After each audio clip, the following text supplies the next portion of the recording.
Actually, in philosophy, there are three fundamental questions. Me philosophy students.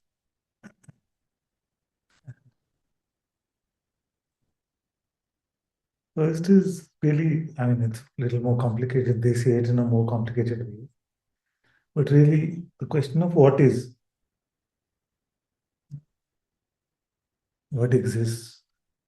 and what is the nature of existence, and why does it exist if it exists. So they put it simply and say, why is there something instead of nothing? Then, second is, presuming that there is something, what is a true way of knowing? How do we really know? Uh, and traditionally, it seemed like these two fall into the spiritual category. And the third is presuming that there is something and it can be known. How then am I supposed to live?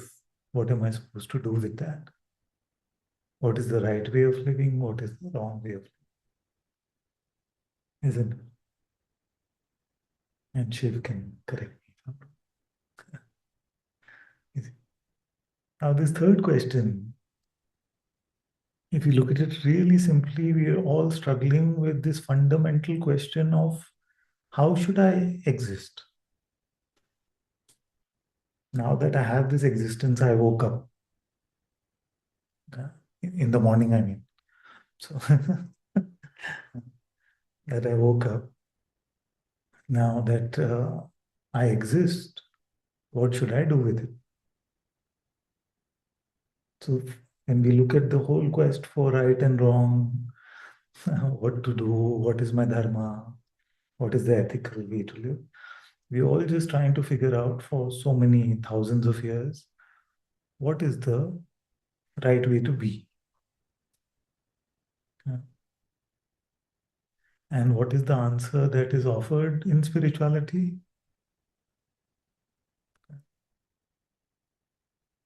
Yeah.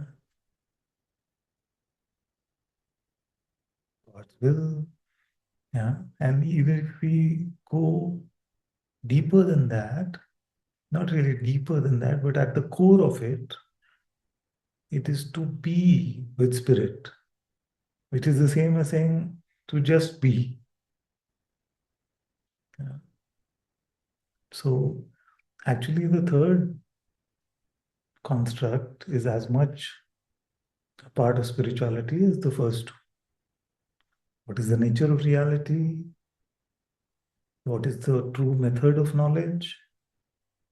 And given that there is this existence and I can know something, what is the way in which I should exist? What is the right way to exist?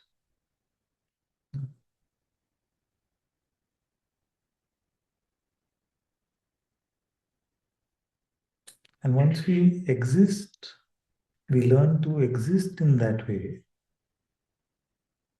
then we find that the true mode of knowledge and what is reality then reveals itself in that way.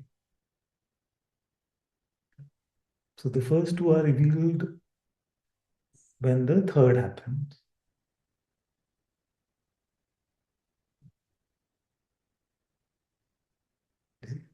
What happens first? You stay with the Atma and you discover that which you always had but never really knew that you had, that you discover Atma Gyan, you discover intuitive insight. So you found the true mode of knowledge. What does intuitive insight tell you? The nature of reality and the nature of the world. We lost all of you. So with this I mean, so in philosophy you may call it metaphysics or ontology, and then you may call it epistemology, the method of knowledge, and then you may call it ethics. How should one live?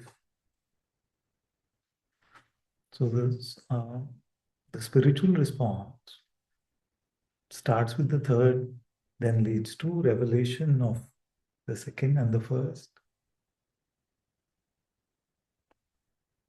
And I feel like that is the only way in which we can come to a settlement, a settling on these answers, on these questions. With all conceptual frameworks can be blown up fairly easily. And they have been disputed, people are still disputing.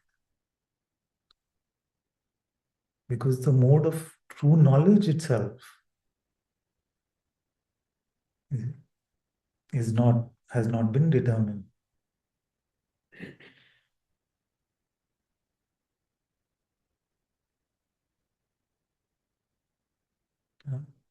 So if you were to say it devotionally, you would say we have to learn to see only with the eyes of the heart.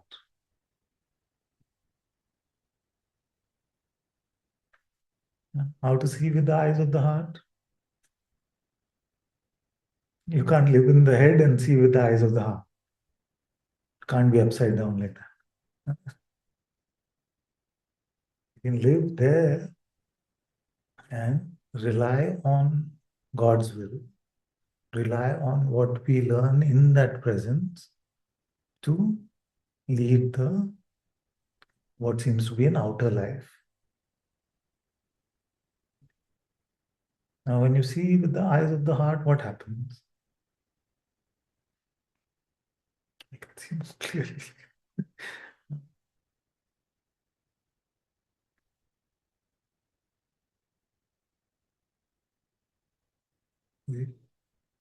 One of the first things that happens is that the me and you goes away.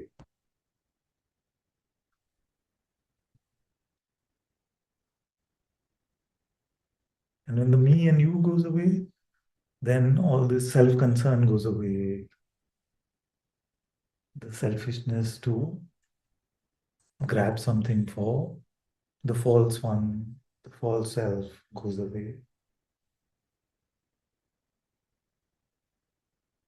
We learn to live in a loving way, if not a united way.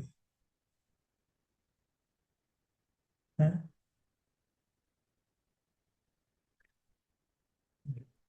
So, what is the mode of knowledge that we rely on? Yeah?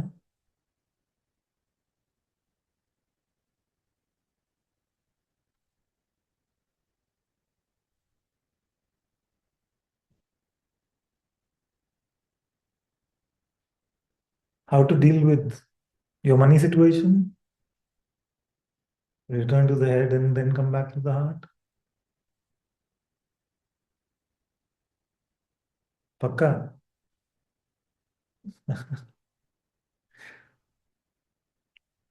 Or the classical, I know the answer intellectually, but how do I live? By practice.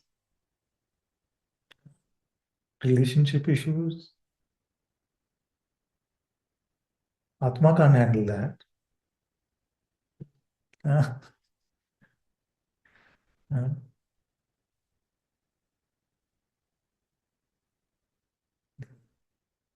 and most importantly, what about true knowledge, true recognition, true love?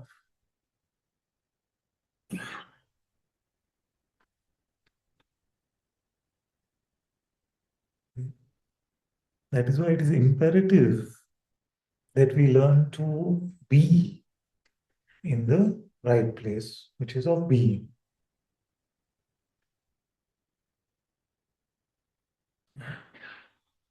Whatever may be happening on the outside.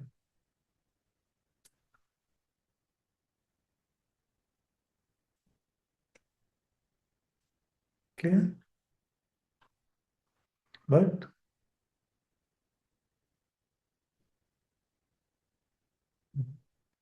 So only living there can we know how to know, and do we know what is reality with a capital R.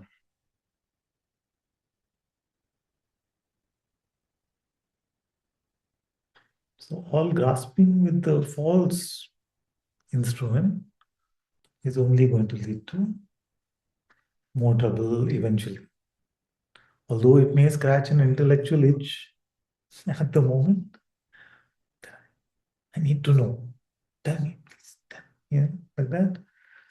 So it may scratch that for the moment, but it's fundamentally not satisfactory, because what happens is that the intellect finds another problem to dwell on. Yeah. So in spirituality, are you going from just jumping from problem to problem? Or is there a deepening role for spirit in our lives?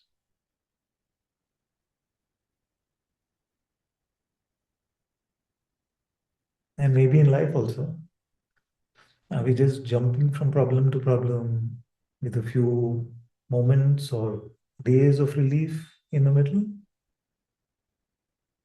Or is there a fundamental peace which is unshakable except in the strongest of attacks, mind attacks?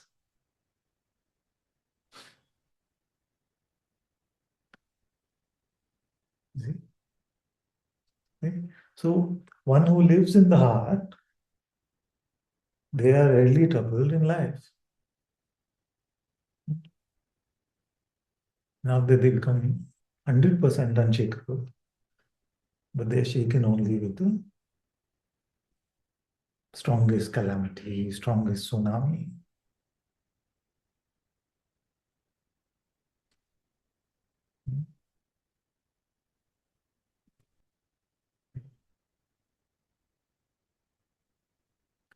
The point of the pointers is only if it gets you there. What's a good metaphor for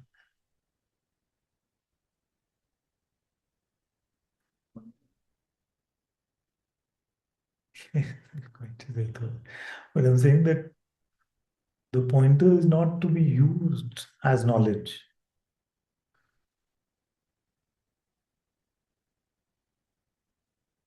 You get a sense of what I'm saying? The pointer is not meant to be used as knowledge. You see? So we must stop doing that if we're doing that. It's very popular to do in Advaita Vedanta. Yeah. Most people you talk to in spirituality, I won't just pick on Advaita Vedanta, they will tell you a pointer as if it is knowledge. See, I know so much. But just a pointer that you heard.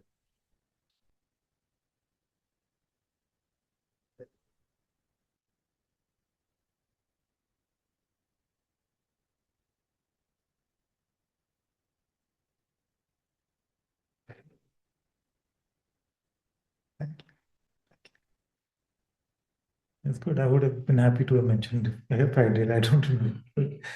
So this makes sense. So how many of us are mistaking words to be knowledge and clamoring for more of that? Or a conceptual understanding, pretending as if it is knowledge? You see? It is dangerous because then we feel complacent that yes,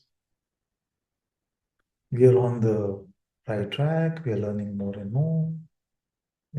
See what I learned. So remember that, like he said, it is just the menu. Our words on the menu won't take care, satisfy your hunger.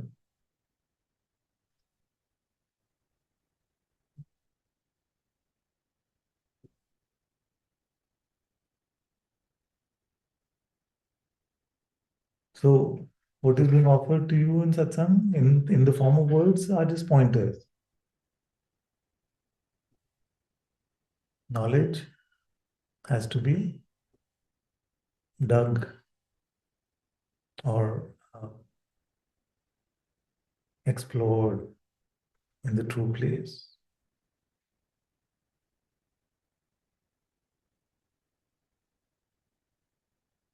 Hmm?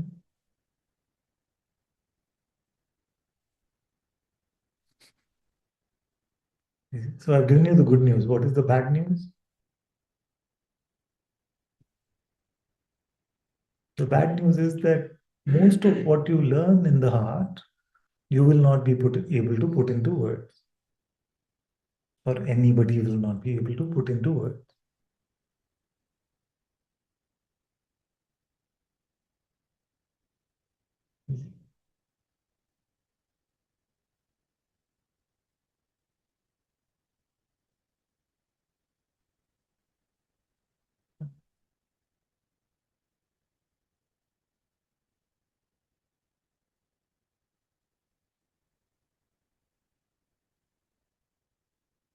What is the point of a knowledge which you can't put into words?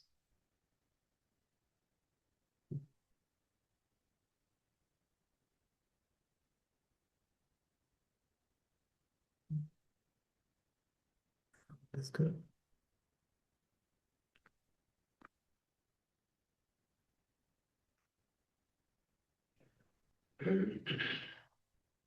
What is the point of a knowledge which can't be put into words? Pointless?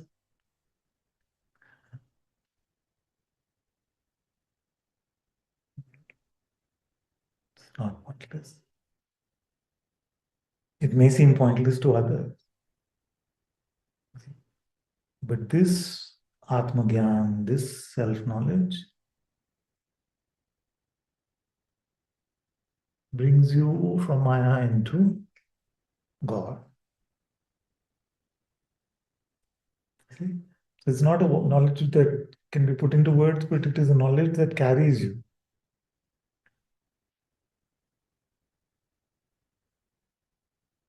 transforms you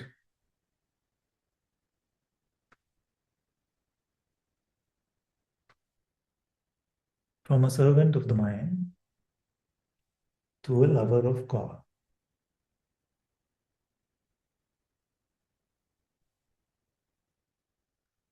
from the obsession with thinking to a life of peace.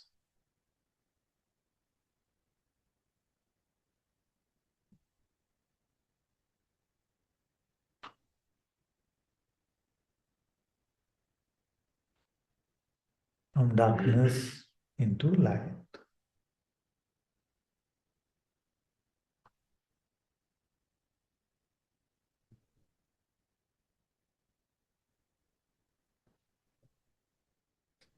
Yeah?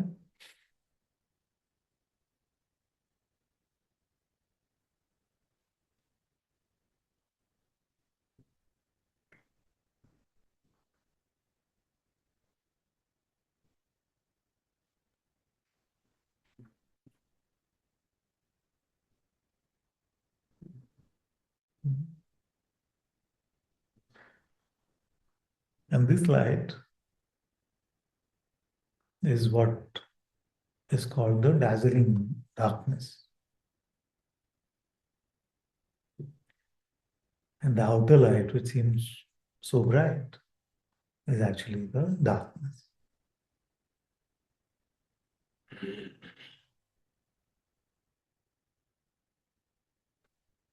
The mind scares us when we go within.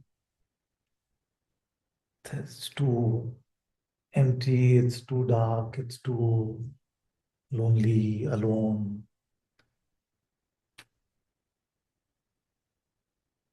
But there, your soul is being nourished.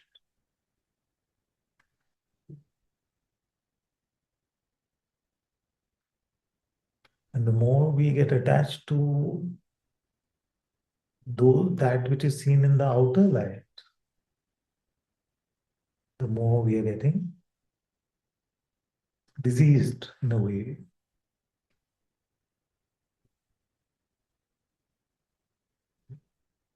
So To come to this true satsang in your heart is to go from disease to wellness.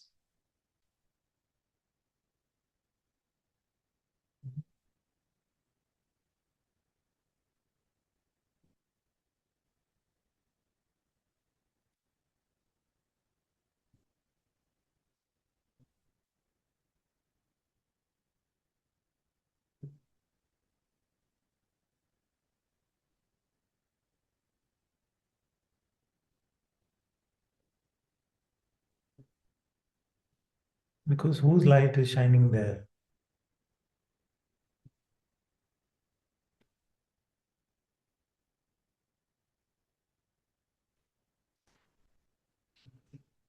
You know? Today, let's take a call. Let's take a call that either all the sages were right from all the religions, all the traditions, they said the same thing. So we take a call that either they were right or what my mind tells me that is right.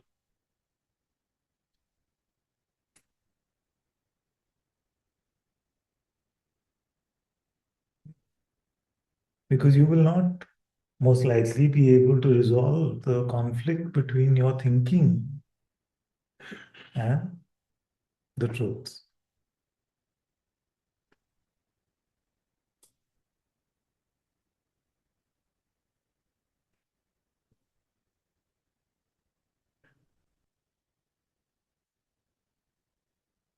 But what do we want? We want what we think, or we want knowledge from a truer place.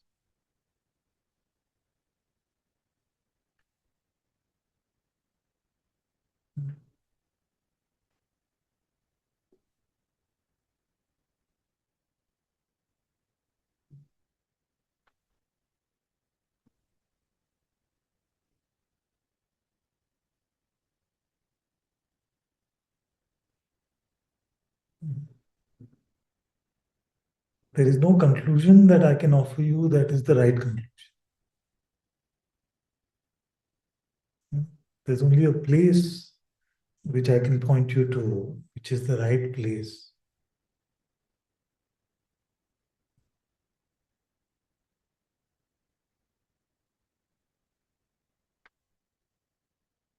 Everything that I can say, I can contradict as well.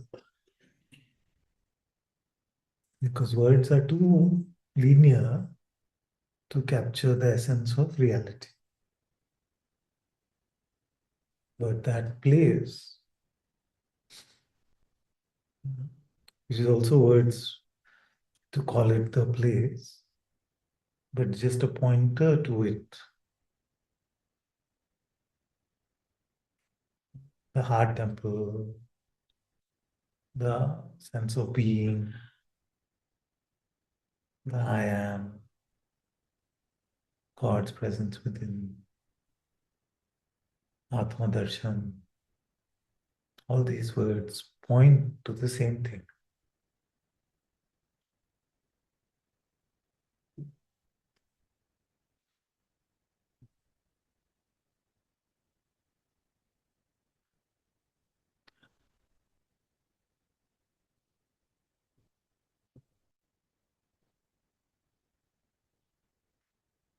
Now, in most temples, you have to keep your slippers outside.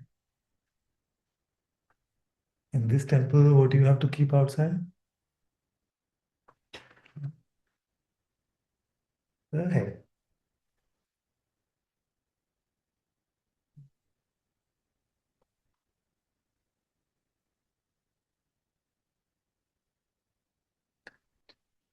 So,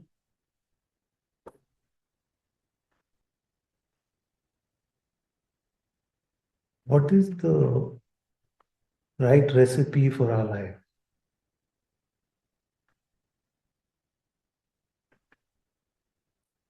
Uh,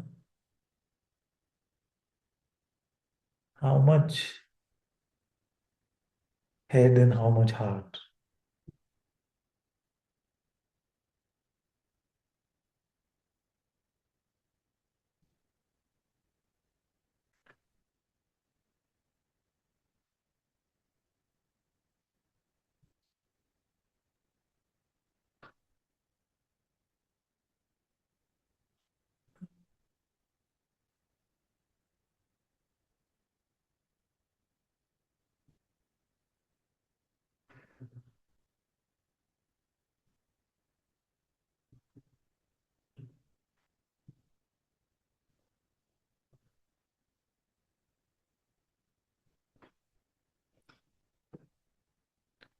What is our idea of what is true?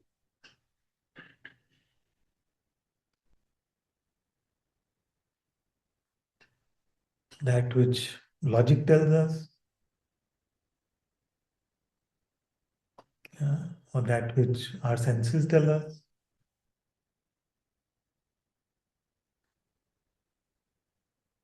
They tell you that up is up and down is down.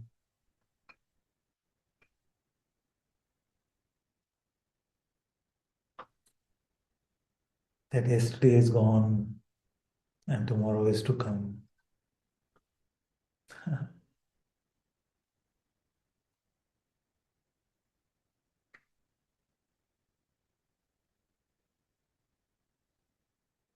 Find the place where there is no up or down. There is no yesterday or tomorrow.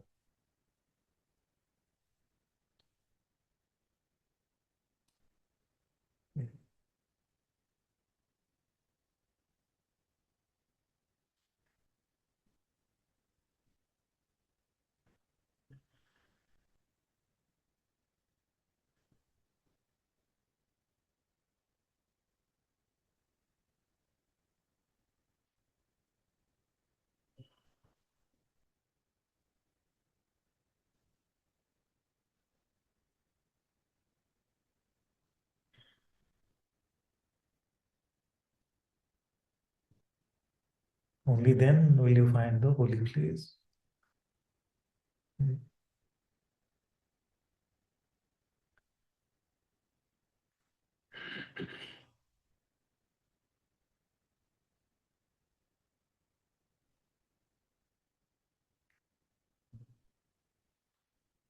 The true Ganga is there.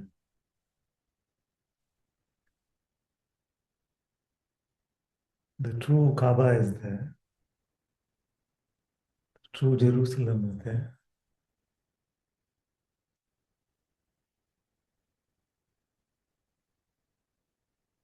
The true Gurudwara is there.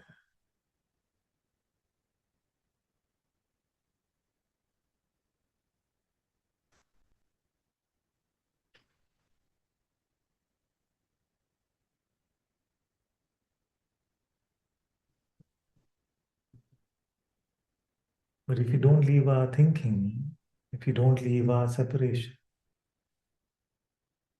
if you don't leave the me,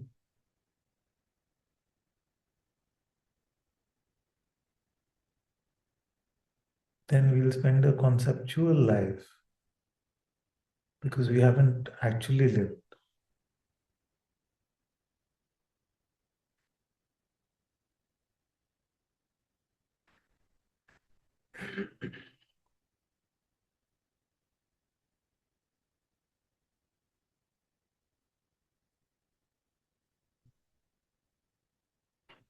You don't want to look back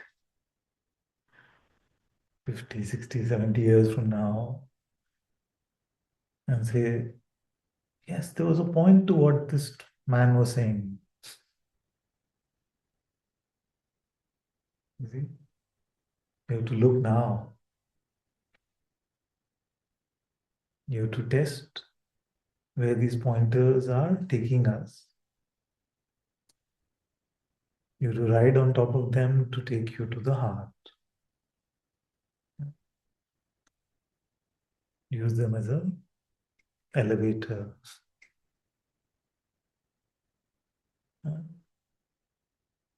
If you just hear them and keep them in your head, nothing left. It's better you never heard them.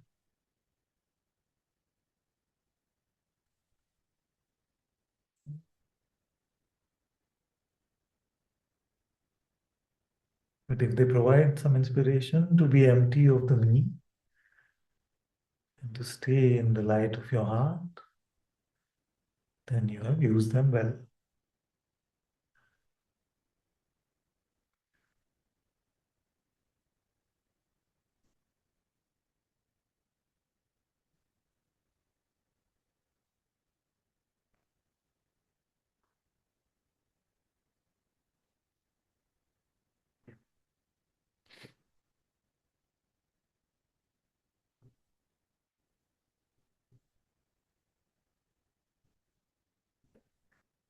How many of us are more comfortable understanding conceptually rather than living in the heart?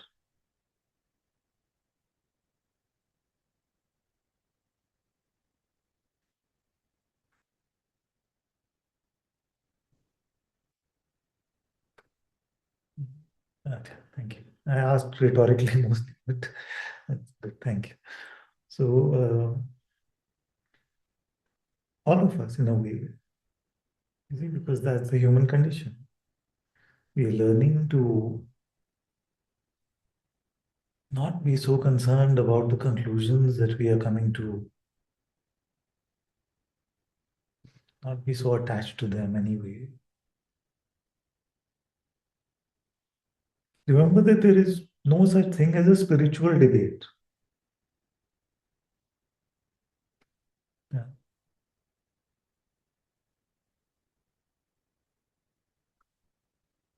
Concepts fighting is nothing to do with spirituality.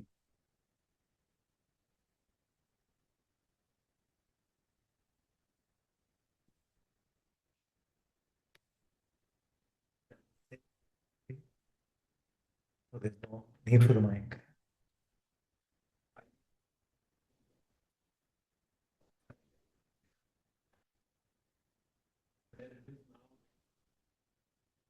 Heart driven and like there's a hunger for concept. All the past conditioning, even heart led to have some concept. Not that it's leading the leading the life. Yeah.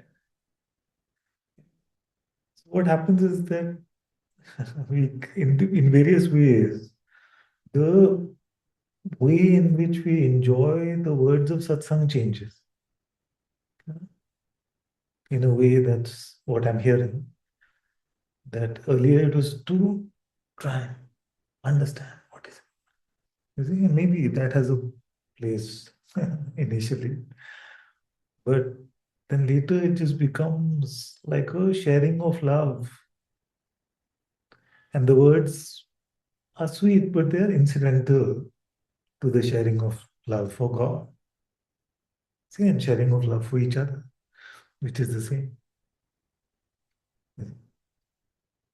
So it becomes more like almost like hearing music.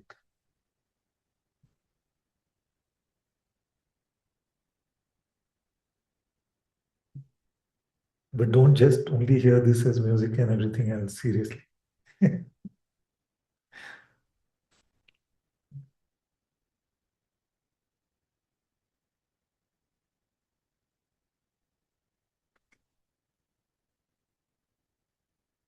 What a privilege it is that God lives in our heart.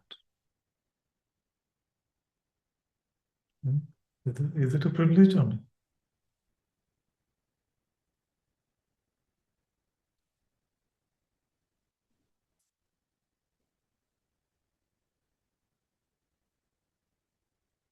Yeah.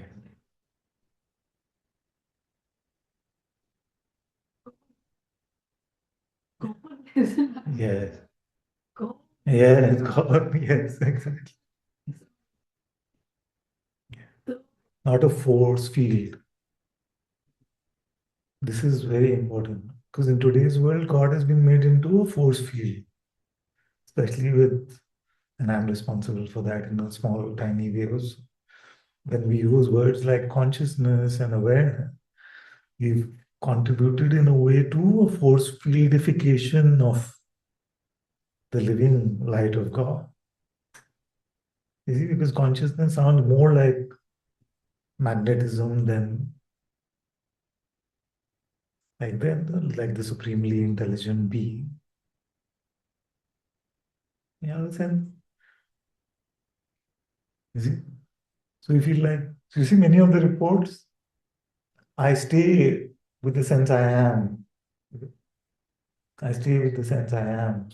But just like I stay on the east corner of my house, there is no reverence about it. There is no sense of whose presence that is. These are difficult things to explain. You have a sense of when we just make a consciousness out of it. You say, I have to stay with consciousness, as I have to take 2 disciplines a day. It's become like that, no? Like medicine for me, rather than the love relationship that we are trying to create, one that will ultimately swallow us up in the recognition of oneness or in that which is called the divine union.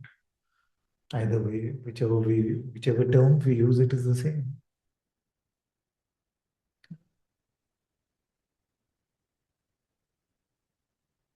See? So it's become like a godless spirituality where you're supposed to meant to stay with this particular force field and then you'll be free. Okay? Just go sit in the sauna for 2 hours every day, and then your health will be fine. It's become.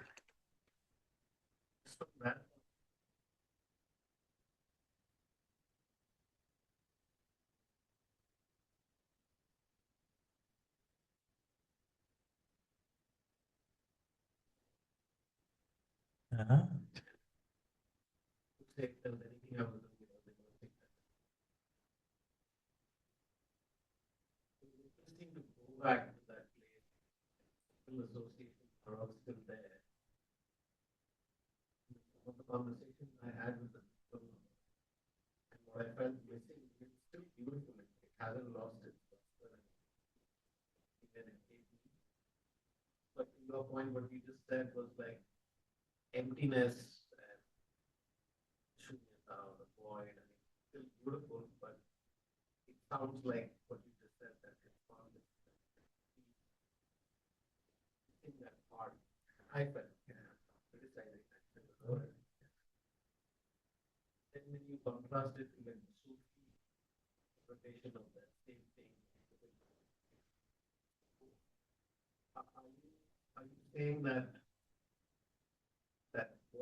Yeah, that's exactly what I'm saying.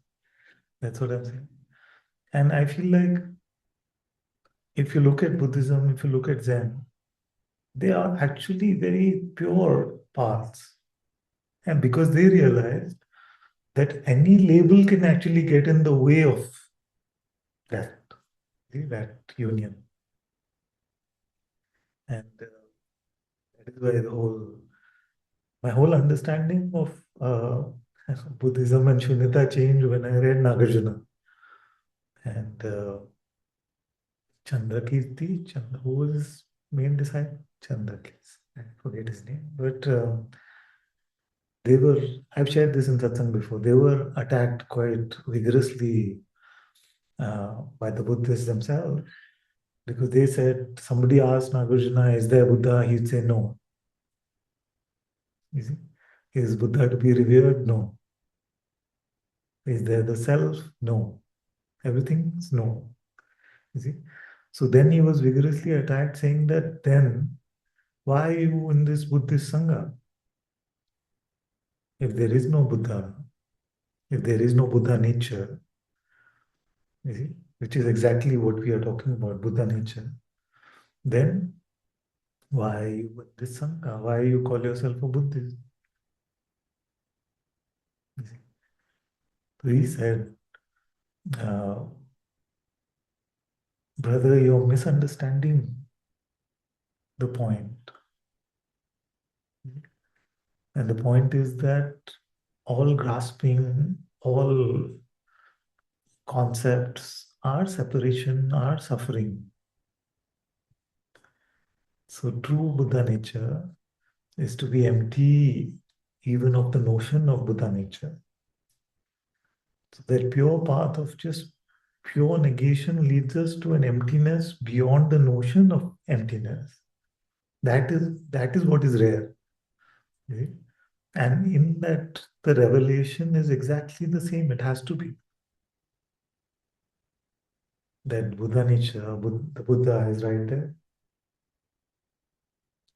That is why he said, I'm a Buddhist.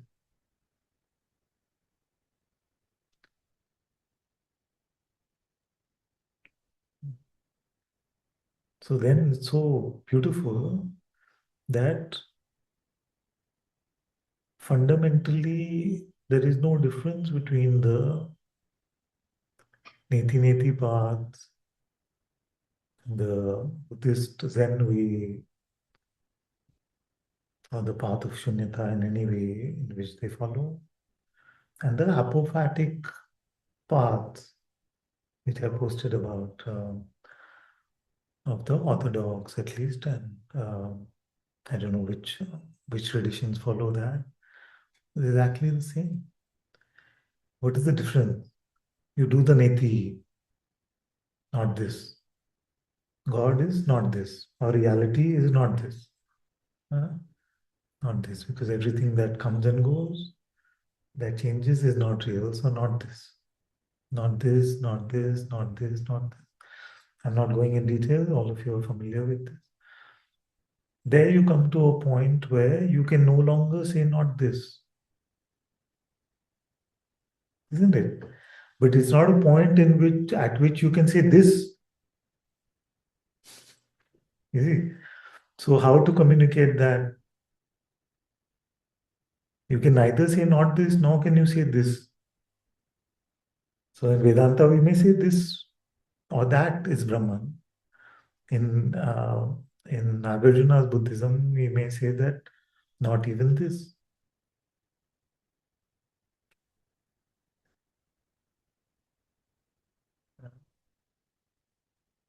Able to follow, we have to do it live.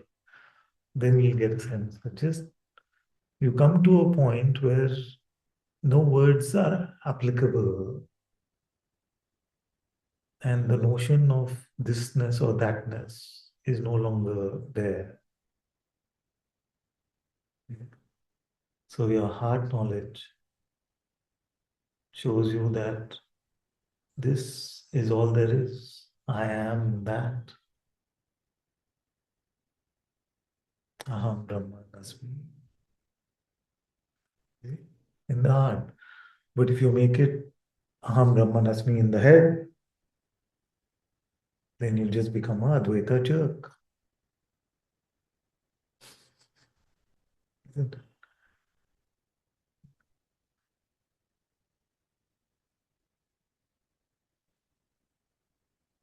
So what's beautiful is that the inner journey has to be the same because we are universally the same. It is just the ways in which they are expressed. Those are different. It's not that there was a committee between Adi Shankara, Nagarjuna, Saint Gregory of Palamas. They got together and said, let's do this way.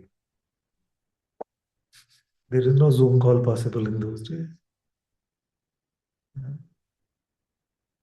And yet they came to the same realization, but everybody was using different languages, different ways of pointing. So the differences crept up. Now, what is unfortunate is that when we make it conceptual, the shunyata, that is very dangerous. When we make it conceptual, the Brahman, that is very dangerous. When we make it very conceptual, the love of God or the spirit, then that is very dangerous. Dangerous to what? Well, dangerous not just to our spiritual growth, but dangerous to the world. Because most of the wars in the world have happened on the basis of non-existent differences.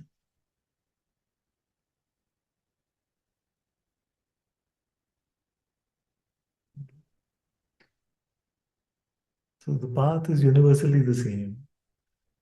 The language is different.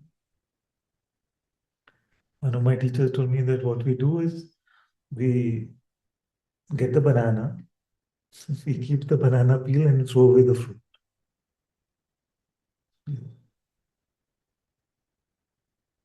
That is what happens in most religion in today's world.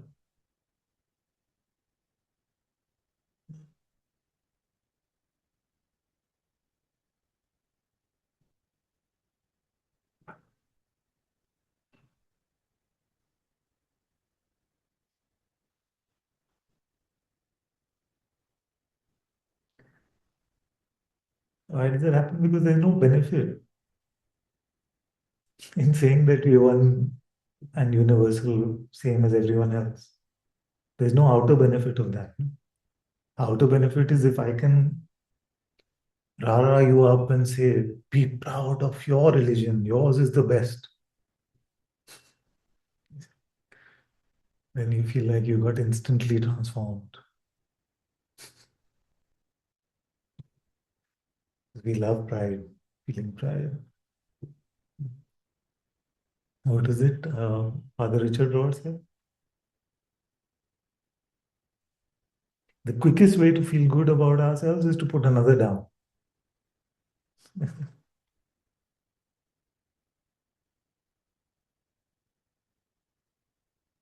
It's such a primitive, silly way of living.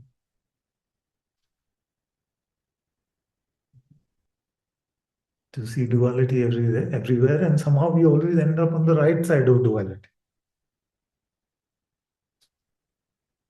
Mine is the best.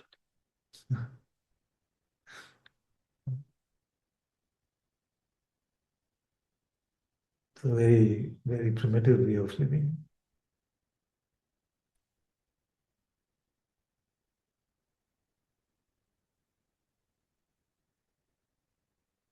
Yeah, so open yourselves up. Yeah.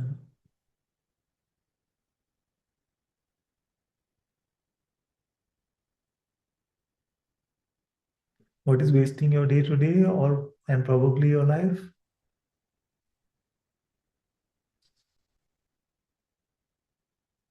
Your conclusion. Because our conclusions make us clear.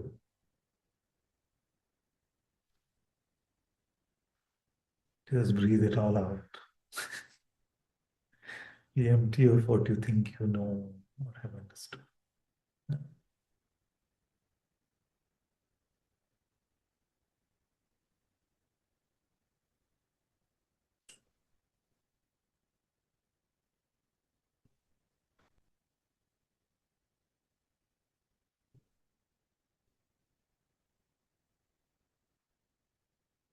What have you wasted most time on in your life?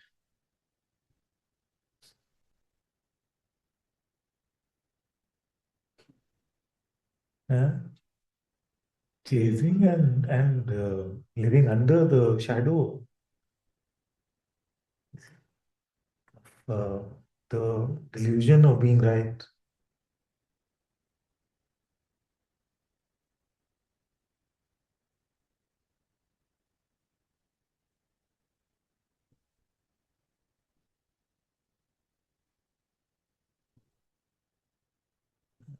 You see the sacrifice we made?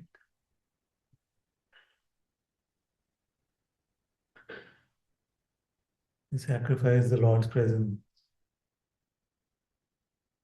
just to be right.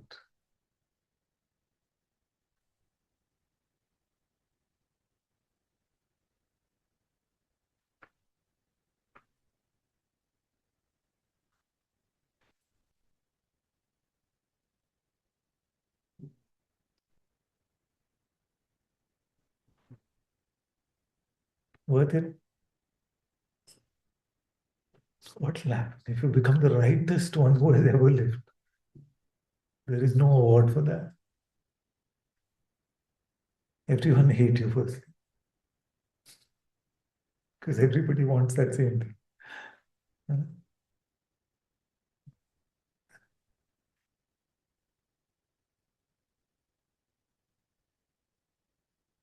But it's deeper than that. I feel like we feel very unsettled when we don't have a notion to hold on to.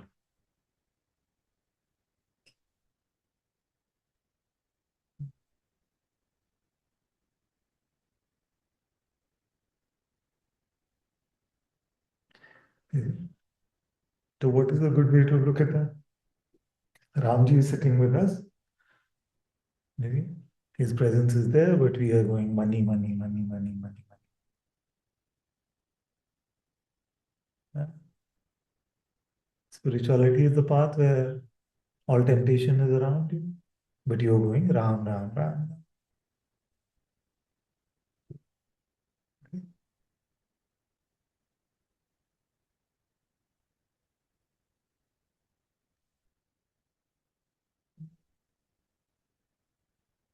Which way do we turn?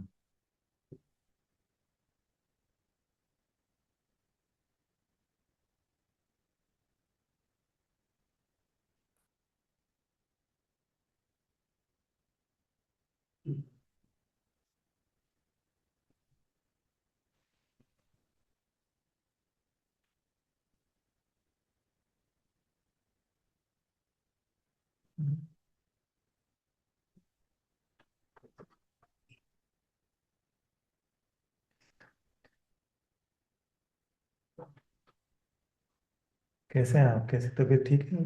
Better?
Yeah.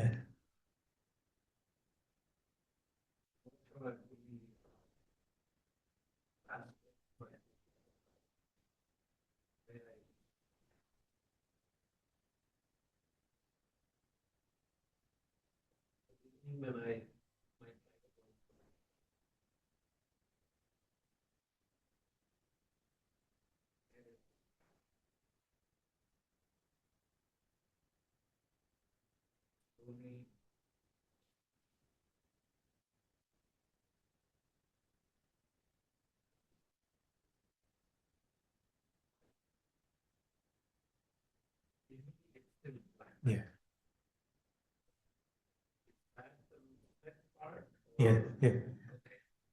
Very good. So the okay, fundamental thing is that dark or light, both are perception. That is clear. Now that light of the Atma is neither this perception nor that perception. Although it may have the subtlest sort of vibration, which may make you feel like it can be perceived. Okay, but let me not complicate it. So let's say it's beyond dark and light. This eyes are closed, so the perception of the black empty space that continues. But our mode of knowledge switches.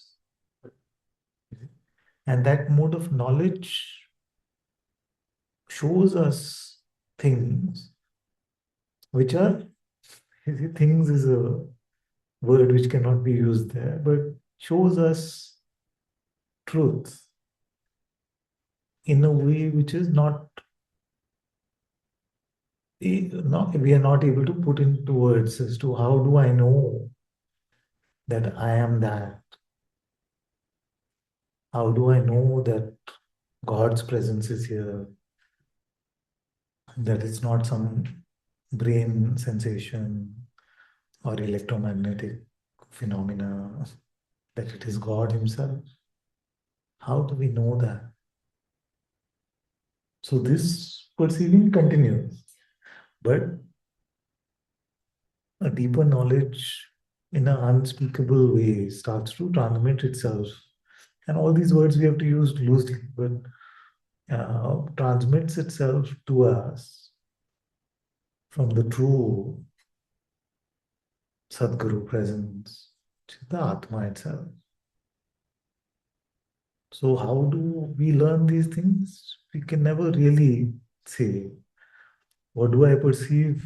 Like, if you were to really say, you say it is God presence, how do you know it is God? Is it? Yeah. Or how do you know it's not just some sensation like the rest of the body sensation? And I will say, because it's not a sensation, and I just know, but I know more than I know anything in my head. Because the texture of this knowledge is different. You see. And that is why sages have literally bet their lives on this truth. You see, and to the extent of being persecuted in the strongest possible ways. But yeah,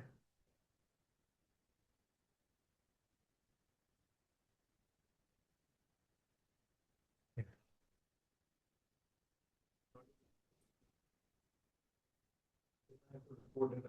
yeah, yeah.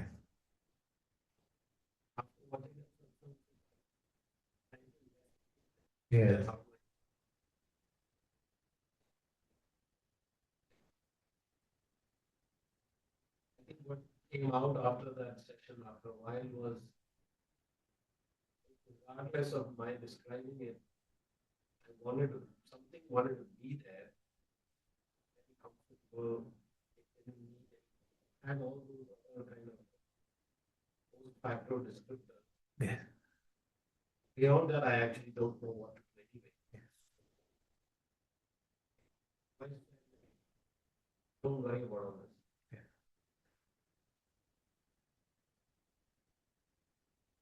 It's very important to register this at least once, because many times we can get stuck in the mistaken notion, you see.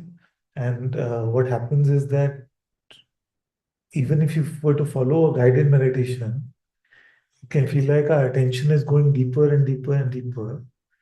Then at that point where the attention goes, where there's no perception, that which we call no perception, but a darkness is still perceived. You see? So because our attention has gone so deep, and yet a darkness is still perceived, and there is no thing that we call an object. You see? But now at this on this path, we're including darkness also as an object. You see? So now what looks at even that withdrawal of attention and that darkness being perceived, is that dark or light? You see?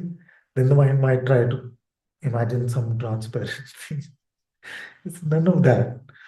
Mhm. It is just so beyond perception and description that, but that point of attention withdrawal and us uh, perceiving like a dark space and confusing that to be awareness, because a lot of awareness's description sounds like that.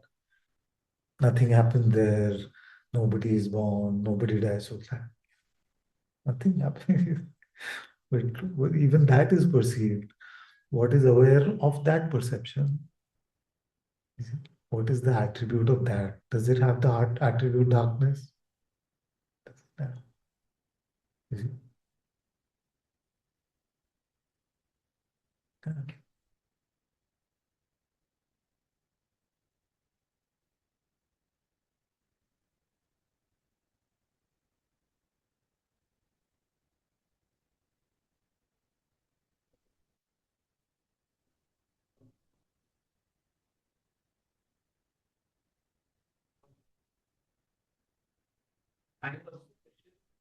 They are encouragement.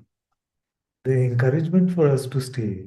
You see, otherwise it'd be so difficult that the teachers tell us, even if it takes years, and I've been giving Shabarima's example, 60 years, you must spend in the heart temple, even if there is no sense of God's presence. You see?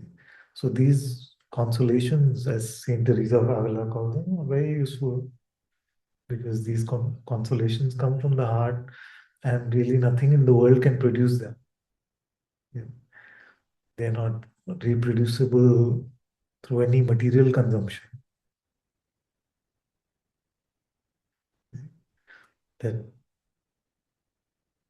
just by sitting, I feel a deeper presence of love in my heart. How can it?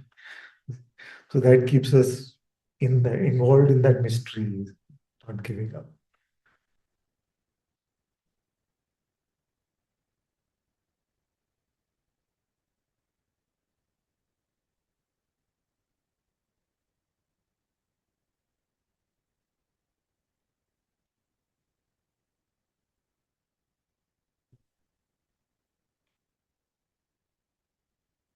What is the color of that one that is aware even of the most empty of dark, empty space? Their attention seems to just withdraw completely. And it seems like we are surrounded by a uh, pristine darkness. So that point is very easy to confuse as awareness.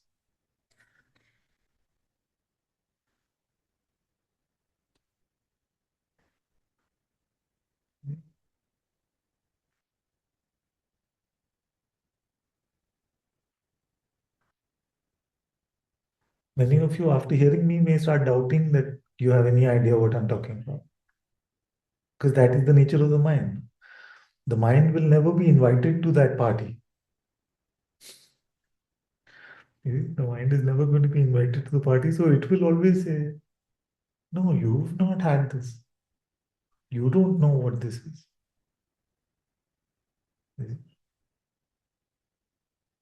Uh, and it is impossible to say whether the revelation comes or it was always there.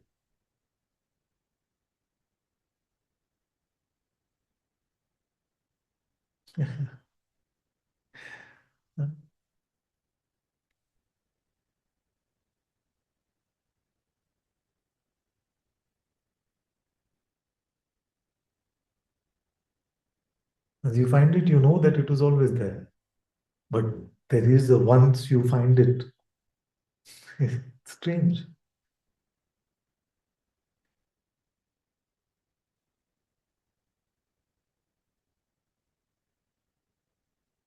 Is it all ulta pulta what I'm saying? Every sage would report that I found it or it revealed itself to me, but I saw it was always there. How? These things are beyond the mind. How can they say that it was always there? They also saying we just found it or we found it then when this happened. And they also say it was always there.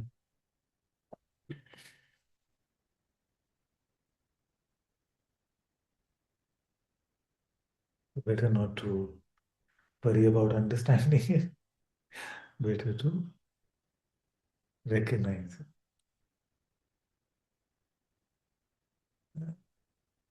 How to recognize it? I hope all of you have understood that there's only one step you can take and 99 steps God takes.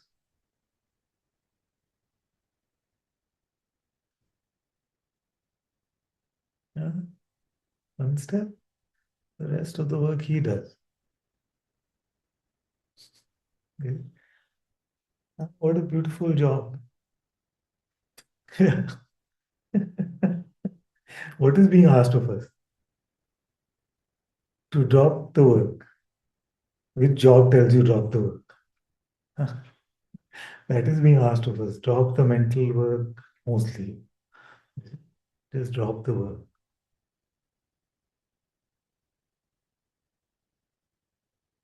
That's what's being asked of us. If you were paid for a job like that, we'd all love it. Just show up and no work. But the most important work is like that. But I'm well aware of the fact that because our habit is to constantly work on our narrative of ourselves, it can seem like very difficult. What do I mean by work on the narrative? This is what you struggle with. मेरे साथ क्या हो रहा है मुझे बताओ. What is happening to me? You tell. Because it's uncomfortable to not be able to situate yourself in the narrative.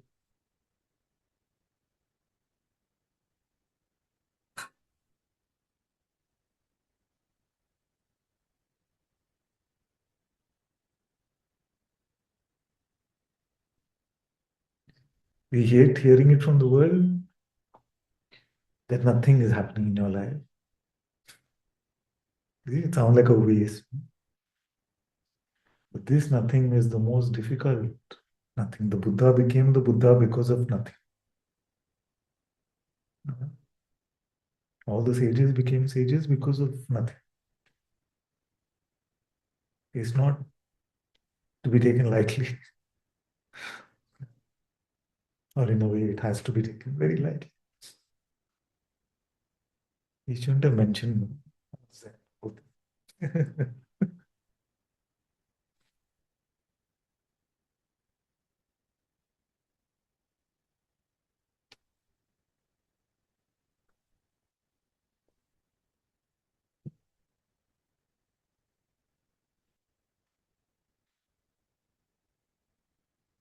Yeah. As long as our negation seems like a construction, we must construct. ऐसा लगता है ना कि कुछ नहीं करने में भी हम कर रहे हैं, उसमें बहुत करना लग रहा है to do something, to do nothing. Till then, we must do. We will not feel like if to come to effortlessness feels like effort, we must make that effort.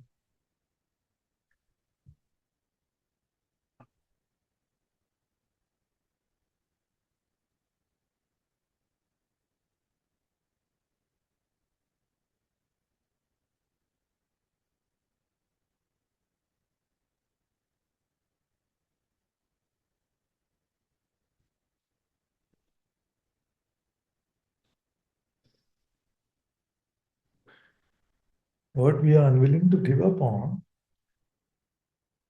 is making us give up on God.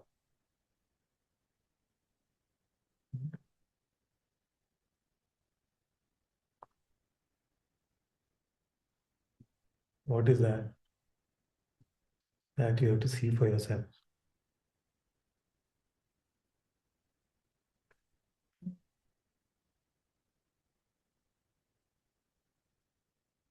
Everyone has at least one thing.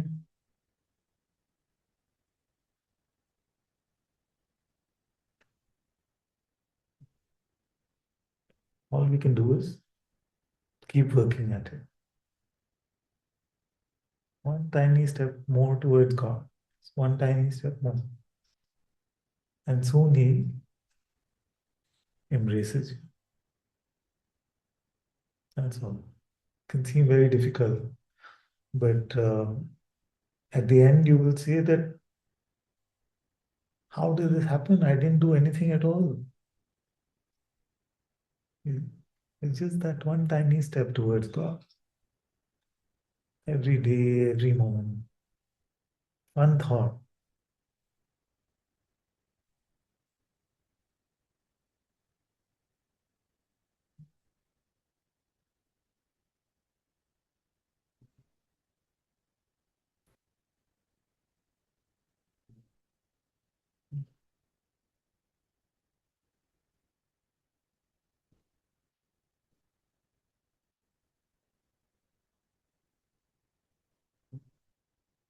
What can get in the way of that?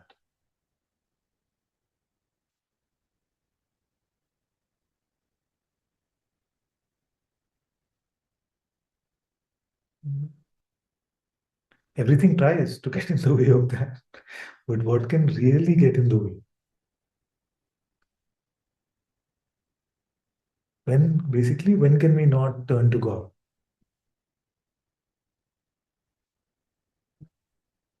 Huh? Yes, but when can we not? Like it's impossible to turn. I'm saying everything tries to make us turn. No? Relationship. If you-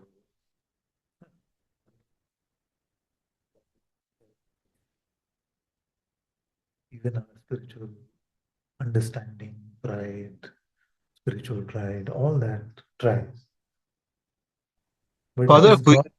would you repeat, please? Because we lost the sound for a bit. Yes. You said something about relationships or Yeah. I said that everything tries to get in the way, you see, of us turning to God. But is there actually ever a time where something can really, like, physically get in the way? It's not possible because the most intimate, in fact, to say most intimate is too much distance, yeah, is there.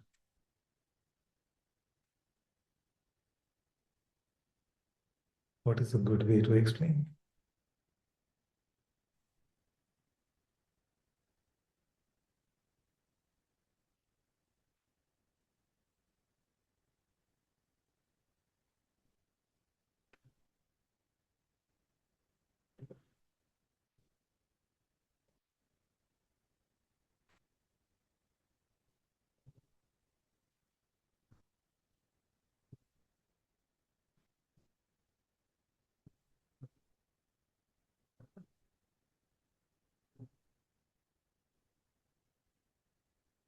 What's the most intimate perception that you have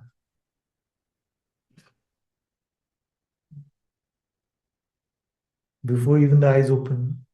You're already perceiving some images or some memories or some thoughts or some emotion. Now, suppose emotion seems very intimate, isn't it? Very close to home. Yeah. But God's presence is prior to that. So the emotional layer cannot get in the way. Yeah. Nothing can actually block you from being in God's presence. You see? And of course, the ultimate reality of God is the one who is aware of even that which is the sense of being, the most intimate, the primordial vibration.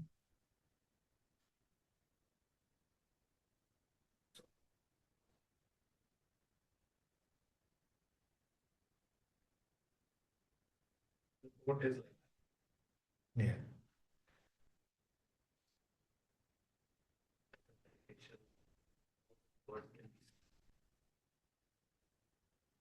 In the context of what you're saying right now, yeah, is that kind of the closest in the perceptive world?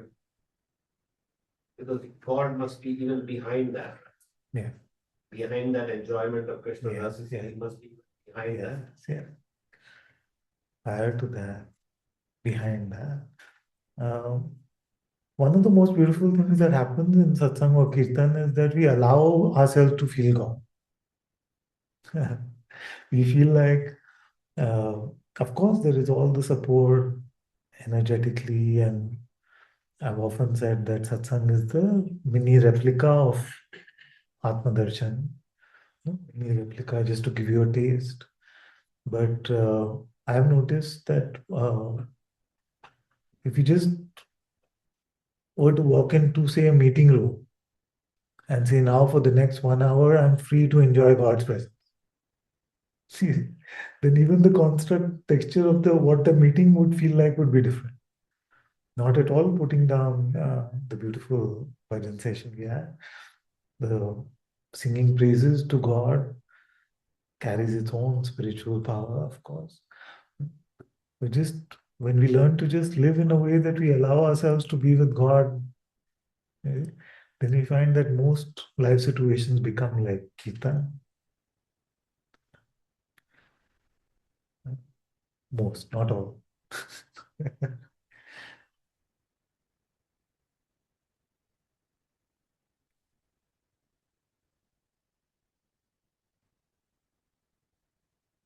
Because there's never a time that God doesn't want to meet us like that.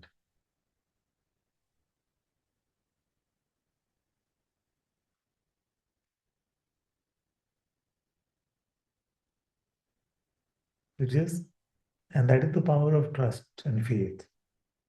Just feel like I have faith that I come into satsang and I will dive into God's light. Then you start to see that you drop the defenses. And just like, so a lot of it has to do with our allowing it, our giving ourselves the permission to just be in love with God. Uh, I noticed that. If you try, you go to your room today and you say, I've come to Kirtan with Krishna Daji. And I'm just going to, it's going to be so beautifully immersive. You see how it happens.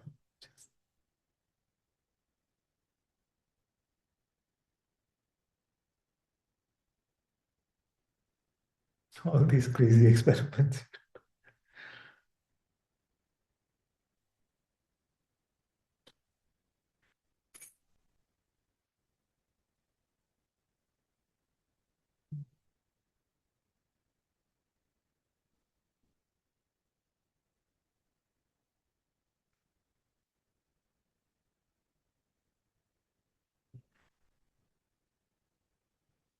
It's also very dangerous because uh, one way to run a scam spirituality is that you put some people there who's going to tell everyone, see how beautiful it was, how wait, wait till this satsang starts, then you see what all happened. Then you allow yourself to feel that. Many people start saying, yeah, you are. So, but, again, just making sure I'm repeating, there's great power in Kirtan. Beautiful. But at least as much as our allowing ourselves to fall into our heart.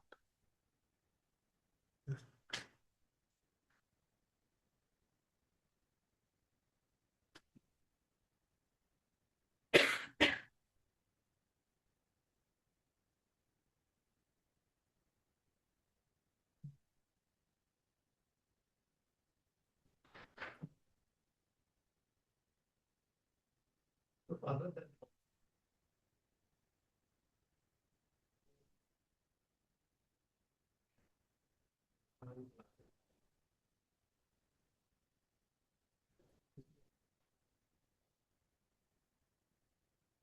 that, matter what description, like as long as the heart is.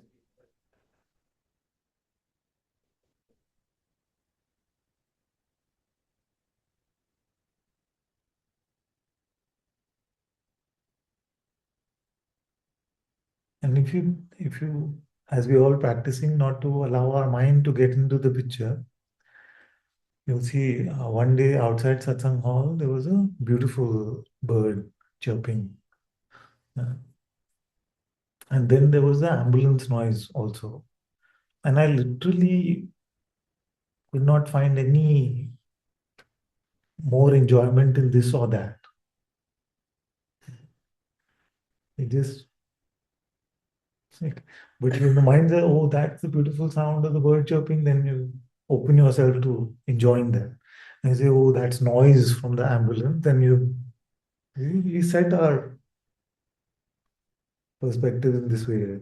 But if we learn as we are learning to look at everything as God's prasad, God's offering to us, then it is then we're not so much in that sort of duality.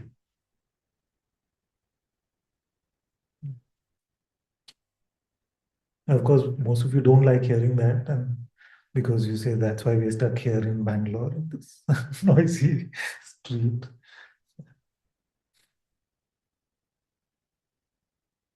That I don't enjoy nature. I just feel like it's it's secondary to the nature in our heart.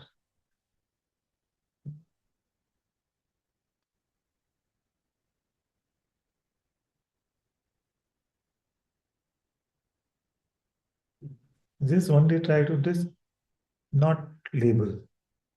Don't make distinguish. Don't distinguish. This is noise. This is sweet music. You'll find drum beats and beautiful musical tones and everything.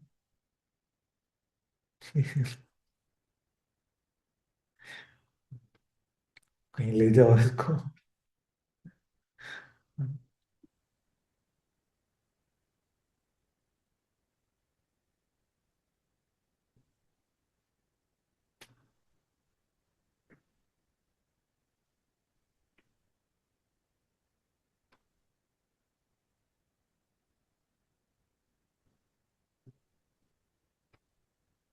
When you broaden yourselves and you cut out all duality, or you try to cut out all duality, you see that how much we are holding on to.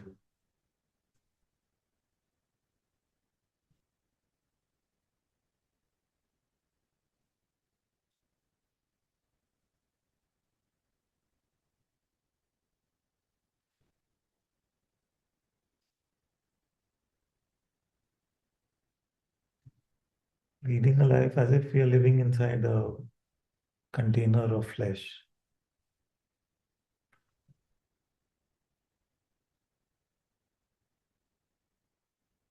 Who wants to live like that?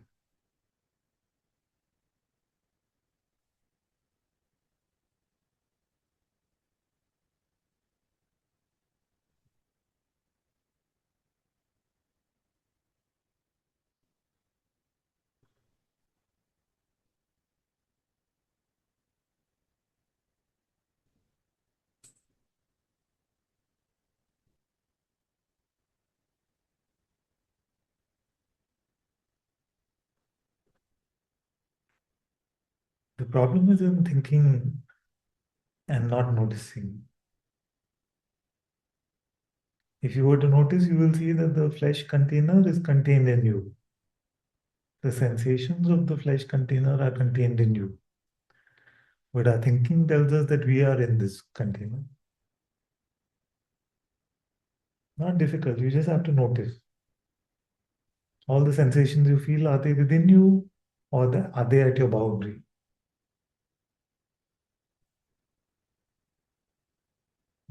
Only the mind says that my boundary is here.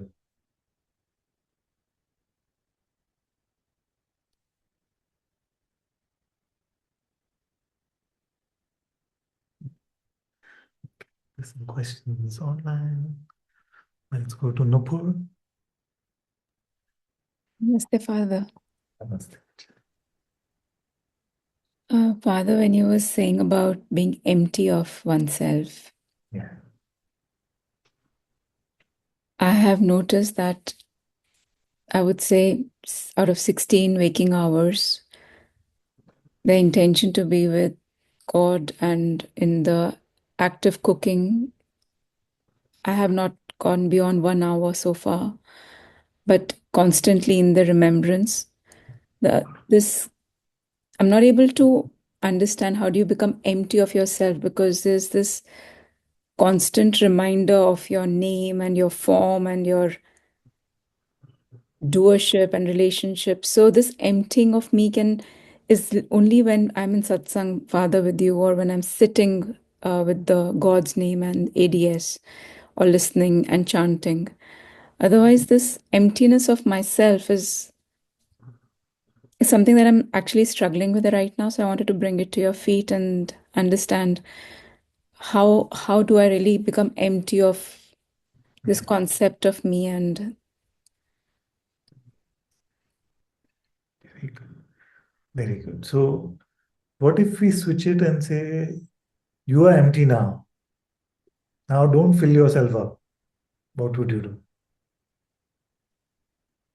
So, nothing. if emptiness did not become a place to get to, but our very starting point, so we just remain empty handed like this, that's our starting point. Like this, you're empty right now, you're empty. Whether you like it or not, this moment you're already empty. You see? Now, how to become full?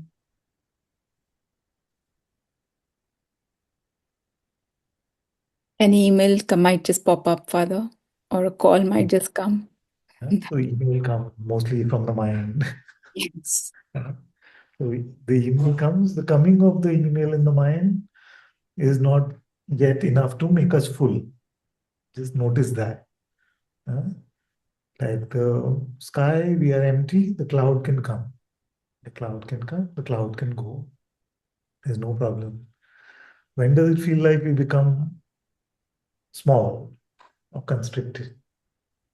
We have to do something more with that thought. No? Yeah. You see? So we have to buy into the content of it. So that buying into the content of it to give it truth value, the mind may say, right now you better reply to that message, otherwise you will lose a big opportunity. You see? Now, in that narrative is the identity of the me. The more we practice allowing it to come and go, the more we get used to remaining empty. So the better way to say, I should correct myself also, is not to say to become empty, but the better way to say it is to remain empty.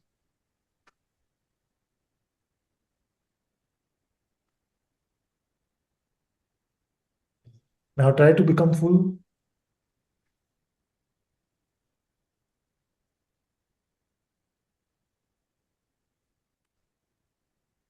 You see? And to remain full of the wrong stuff, not full hearted, but full headed, uh, is a lot of constant work. Mm. You see? So suppose you even fell for it. You fell for a thought. I better send that message. But the identity makes us stressed and small. But after a second, you're empty again.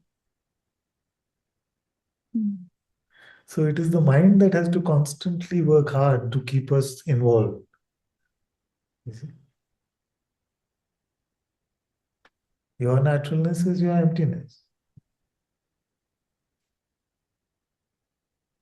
And Father, I was just curious when the body was going through so much for you, Yeah.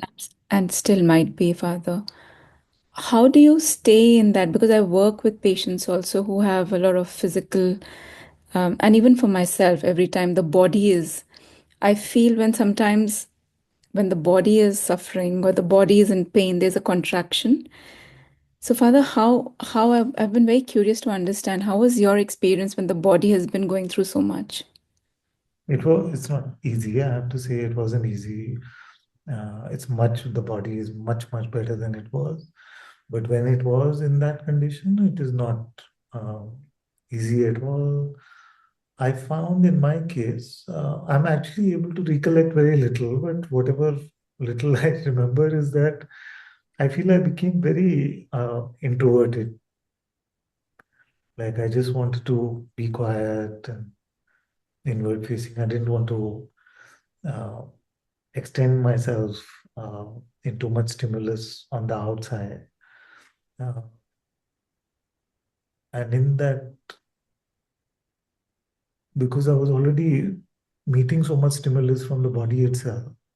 So something just shut down the wanting to, communicate too much on the outside or to engage in long conversations and discussions and things. So I became I would like to believe antarmukhi, inward facing, but I don't know whether that's pride or whether that really happened like that. But I feel that most of my time I just feel like I was just quiet. Yeah, just quiet. But when pain was high, then the mind can seem very compelling. So it is much more difficult. And that is why I posted on the group also one time saying that uh, now that I have the opportunity, God's grace has given this body some strength back. I want to use it more and more to share God while that opportunity is there, because when that pain was there, it was next to impossible to share satsang. So, so by, with all your prayers, this body has come back to some health. So I want to make sure that I use it in pointing to God as much as I can. Because if that situation comes back again, then again this voice for God's light may not have the strength to share again. So I can't take that for granted now. I don't know if that answers your question. It is more difficult. Uh, that I can confirm for sure. It also is very humbling. So it's very good for us in a way, because pride goes out the window the second we are in pain. So uh, most prideful people I've seen, prideful men also at times I've seen, when they were in pain, they became so humble, you see, in a minute. So, so it's a very humbling process, and I feel grateful that uh, it led to deeper humility here. Um, but I just feel like I found myself, my refuge, by just turning inwards and staying there. So beautiful, Father. Oh, thank you. I don't know. I maybe just memory is very. The others around me can share. Maybe I was just raving and ranting all the time. But that's not. By God's grace, that's not what I remember happening too much. I may have complained a fair amount. Uh, Thank you, Father.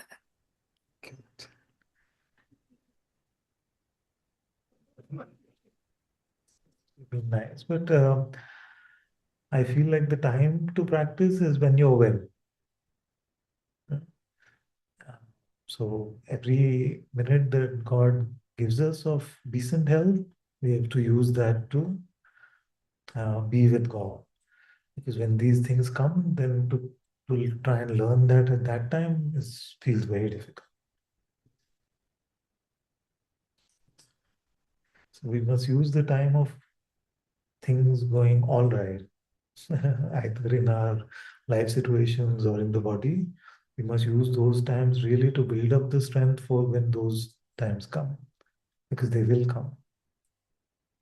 This human condition is like that. They are unavoidable.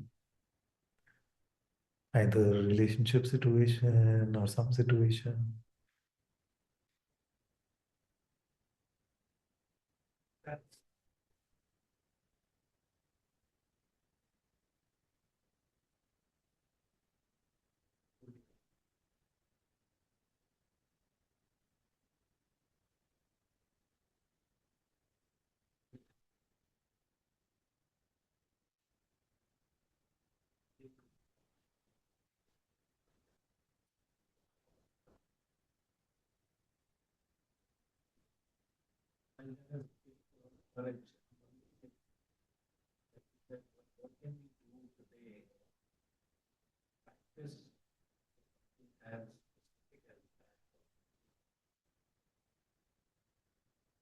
This is good. There is no better way than to hold on to him while this body is breathing, you see. And then I have every conviction that if we have lived like that, then he will hold on to us when this body is left also.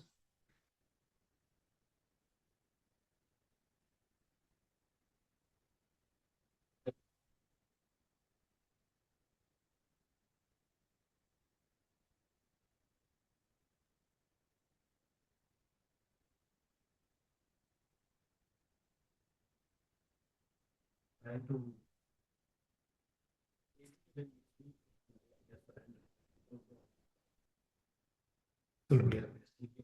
Absolutely.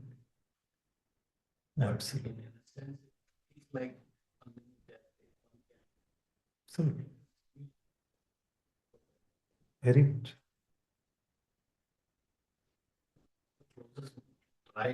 Yeah. It's good. It's good.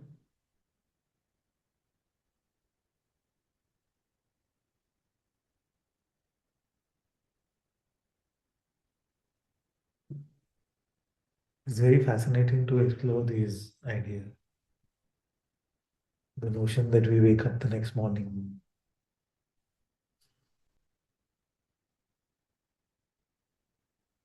that we visited this place before.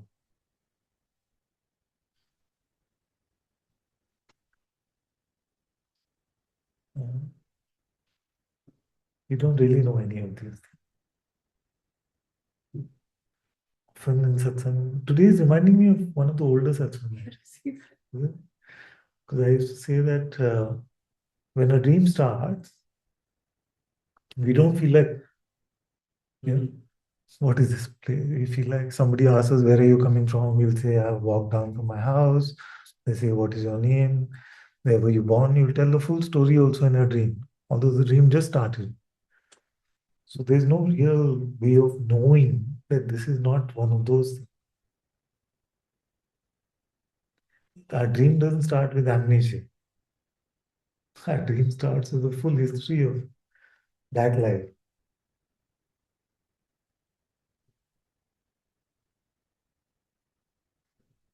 So all this experimentation, contemplation should make us very open, humble.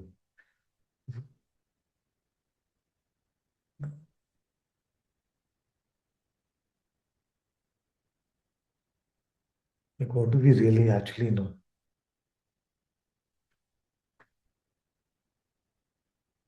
And it's not true what people say, pinch yourself and see if you're, you feel pain and pleasure in a dream exactly the same.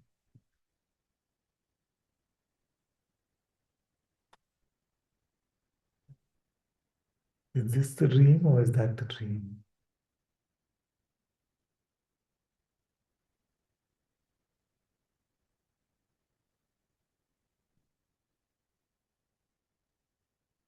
And yet we get so attached to things which are just going to fade away. We don't know if we'll ever visit this realm again. And like he said, when we sleep tonight, it seems to have some continuity till that point. Seems to. After that, what?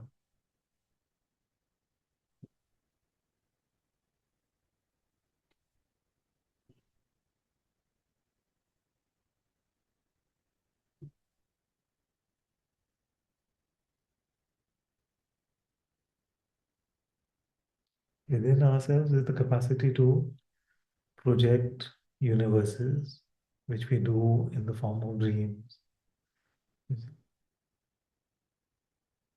This body is a part of that projection. This world is a part of that projection. A projection of consciousness.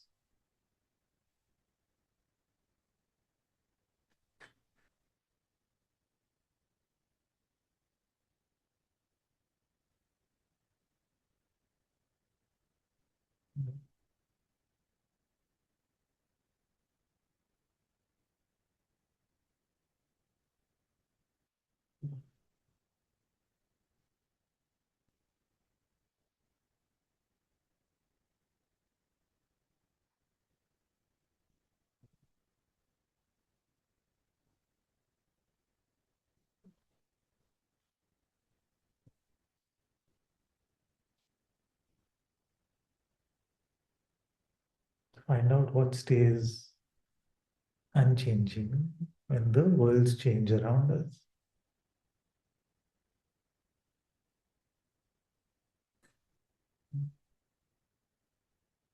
What is unaffected by this world? It's God's presence. And that Nirguna, which is aware of His presence.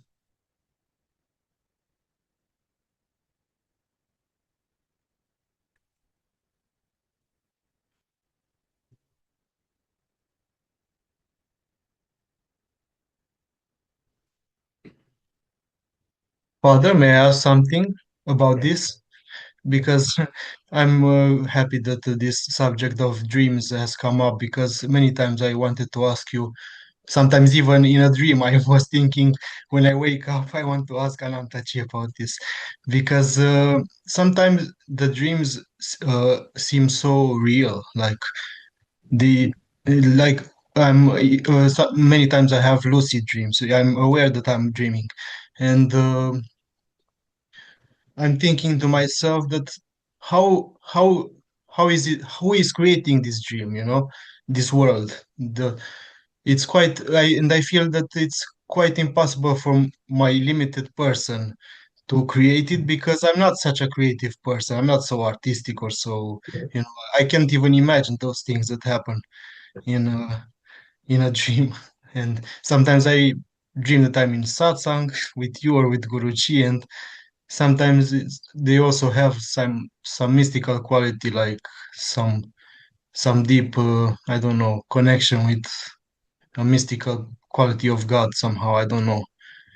So I don't know who is creating it. You said something about consciousness that is projecting these worlds, but it's not my limited personal consciousness. No, it's That's it. There is no such limited consciousness. Uh, it is that I am itself. The I am emerges out of the I, and the world emerges out of the I am.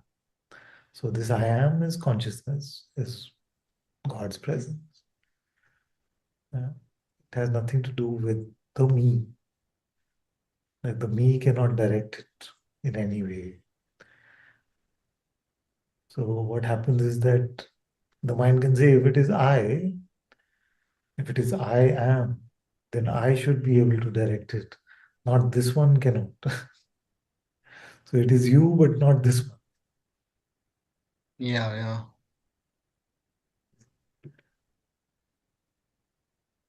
yeah. Because There, the big mind and the small mind. Sometimes in India, it may seem strange to us because we're used to the mind being the villain of the piece, but the big mind is the broad consciousness being, and the small mind is the mind of thoughts, intellect, which narrates the story of the me. So when people say that the world is a projection of the mind, they mean the bigger mind, the consciousness. and is that bigger mind also? Can we call it God or Yeah. Its very nature is loving. Its very nature is to love. no? I mean God. God, Can we call it God? of course. I prefer God. I prefer to call it God, like we were saying earlier in such that consciousness just makes it seem like a force field or something. Yeah, yeah. Like the way science explains dreams is quite different because they say like the brain, like I don't know, goes over some impressions from the day. Sometimes it happens like that, that some things that happened, like sometimes the dreams don't have like they don't really have a mystical quality to them. They're like just stupid in a way, but sometimes they can be really helpful in spiritual growth for myself at least. Yeah. So one thing is very clear, that even if it is not, but suppose that uh, it is the brain, then whose directions does the brain follow? We don't know how to create a neuron or fire a neuron. So, but the funny thing is that when we say the dream is in the brain, then in the dream also there is a body. Why not in that brain?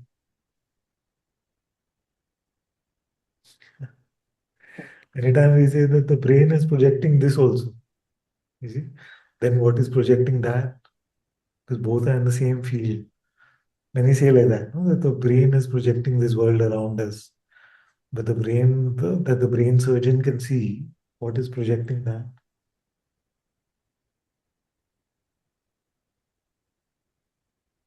Because both the body and the brain are in the same field of perception.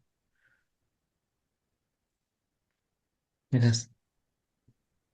Thank you, Father. Thank you. This satsang is feeling more like a dream today, actually. It's like a Thank, satsang from 10 years ago. thank you, Father. Right. Right. Right.